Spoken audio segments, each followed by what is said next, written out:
Welcome to the very first episode of Inside Service, where we are going to dive in to all the inner workings of what service companies do and why we do it. Episode 1, callbacks. Ladies and gentlemen, we're going to dive right in to talking about callbacks. And I know my service guys and girls across the country are saying to themselves, oh, we dread these callbacks. But before we get into it, we have to explain to all the people of the industry. Boom. Ladies and gentlemen, what is a callback?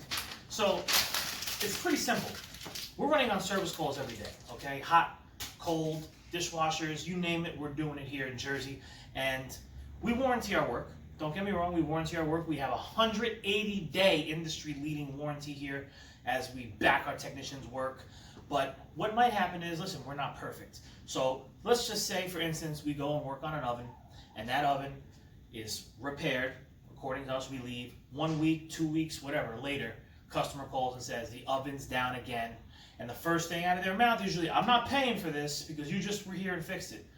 First thing that we tell them is, listen, no problem. We have a 180-day warranty. Let us come back, let us assess the situation and see what's going on. That's a callback. Now, are all callbacks the same? No. There's so many different things that go into it. So, I will say the next question is why we dread them. Why do we dread them? Why do we dread them as a service company? Because it's called profit loss. Okay, so this is going back to what I was trying to say with callbacks. If we get to that callback, it's the technician's assessment that is going to let us know what the nature of this service call actually is. So oftentimes we'll go and replace a safety valve and a thermocouple, okay? And when we do that, this is warranted. These parts are warranted. Now, if we get to site, for instance, and the technician says, well, Rich, listen, it's not the safety valve, it's not the thermocouple, it's actually the pressure regulator on the back. Now, this is a completely separate issue. At this point, we're going to stop. We're going to tell the customer, listen, this is not a callback. What this is you now have a separate issue that we're going to address right now. Will there be a charge for this? And the answer is going to be absolutely yes. Because it's a different issue. Now, provided that safety valve or thermocouple failed, we would have warranted it, there would have been no charge to the customer, and it would have been deemed a callback. So the question is, you're in service. How can we avoid them? How do we avoid callbacks? The simple answer to this is you can't. Okay? It's part of the gig. It's the nature of the business. But I will say this, going back to a safety valve and a thermocouple, and this is not about doing wrong by the end user customer, this is about anticipating what might be. And that's the job. Okay? A technician's job is to make sure that callbacks don't occur and we see the situation for exactly as it is. Here, it's standard practice. If you change one of these safety valves, these beautiful TS11, shiny, beautiful TS11 safety valves, the thermocouple automatically gets changed with it. No questions asked. It has to happen. Why does it have to happen? Because what's going to happen is we just changed this, and you already have a thermocouple that's probably on its way out because it's been there as long as the safety valve has, and now this burns out 2 weeks later. The customer says, well, why didn't you change it the first time? Right. I agree with you. So they need to be changed all at once, and that's it. Now, I'm going to go back to this question here. Does warranty cover callbacks? I kind of addressed that to an extent, and the answer is yes and no, which is what we kind of discussed.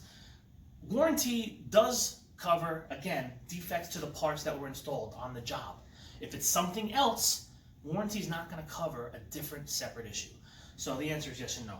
Now, we always get these calls and these questions. When are callbacks handled?